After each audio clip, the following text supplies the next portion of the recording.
चंग शाओयू ने कभी सोचा भी नहीं था कि गिल्ड की स्थापना के पहले ही दिन उसकी गिल्ड के पास ही एक 20 स्तरीय ट्रांसमिशन पोर्टल प्रकट हो जाएगा। वह अभी अभी कार से उतरी थी और इस संकट को हल करने का इरादा रखती थी, लेकिन प्रबंधन ब्यूरो के हंटर ने उसे अंदर जाने से रोक दिया, क्योंकि हंटर प्रबंधन के नियमों के अनुसार गोंगल्यू अनुमति और उपयुक्त गोंगल्यू रेंशु के बिना किसी को भी डंगोनन गोंगल्यू करने की अनुमति नहीं है। मजबूरन चंग शाओयू ने हंटर एसोसिएशन के अध्यक्ष को फोन किया और खुद के लिए विशेष अनुमति दिलवाई, लेकिन जैसे ही चंग शाओयू ट्रांसमिशन पोर्टल में दाखिल हुई, पोर्टल का रंग गहरा लाल हो गया। लेकिन काल कोठरी में चेंग शाओयू को बाहर की खबर नहीं थी। उसने छाया सैनिकों को बुलाया जिन्होंने तबाही मचा दी। सैनिकों की अमृता से उसने 1 घंटे के भीतर राक्षसों का सफाया किया और बेल ने उनके सरदार को मार गिराया। चेंग शाओयू सोच रही थी कि क्या यह सब जानबूझकर किया गया है। उसने शापित बॉक्स से मिली मंदिर की चाबी निकाली। उसके मन में कई सवाल थे जिनका जवाब उसे चाहिए था। अब चाबी इस्तेमाल करने में 417 घंटे बचे थे और वह उसी जगह जा रही थी जहां से सिस्टम की शुरुआत हुई थी।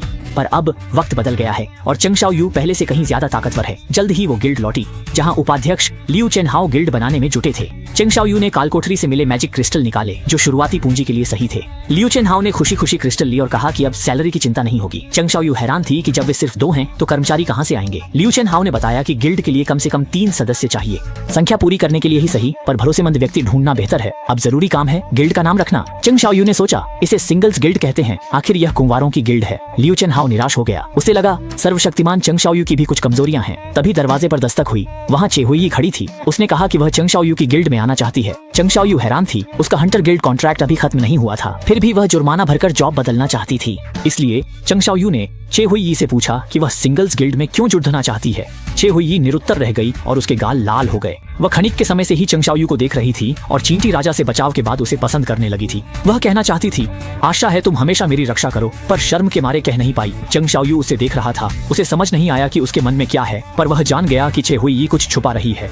हालांकि ऐसा था, लेकिन चंग शाओयू ने फिर भी चे हुई को एक मौका देने का फैसला किया। चंग शाओयू ने लियू चेनहाओ से मेहमानों के लिए कुछ बिस्किट और ड्रिंक लाने को कहा। फिर चे हुई से कहा कि टीम में शामिल होने के लिए एक टेस्ट देना होगा। बस उसे निर्दिष्ट समन बीस्ट को हराना होगा, तभी वह पास मानी जाएगी। चे हुई तुरंत खड़ी होकर पूछती है कि टेस्ट कब शुरू होगा। चंग शाओयू को भी अपना शैडो स्वैप कौशल आजमाना था, तो उसने कहा कि अभी, और अचानक चे हुई को अपनी बाहों में भर लिया।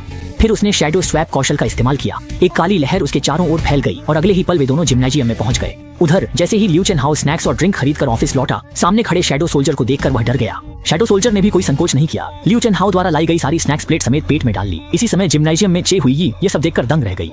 वे पल भर में यहाँ आ गए। चंग शाओयू को शैडो स्वैप की असलियत पता चल गई। ये कौशल एक पोर्टल खोलता है जिससे वह दूसरों के साथ कहीं भी ट्रैवल कर सकता है। डंगोनन हो या दुनिया का कोई कोना, इससे कहीं भी जाना मुमकिन है। जल्द ही चे हुई रिंग पर आई और तलवार चुनी। चंग शाओयू ने उसके लिए तलवारबाजी में माहिर शैडो सोल्जर तैयार किया और उसे S grade demon king long sword दी, जिससे हर वार पर 100 रंगों का तूफान पैदा होता था। क्या यह कुछ ज्यादा नाइंसाफी नहीं है?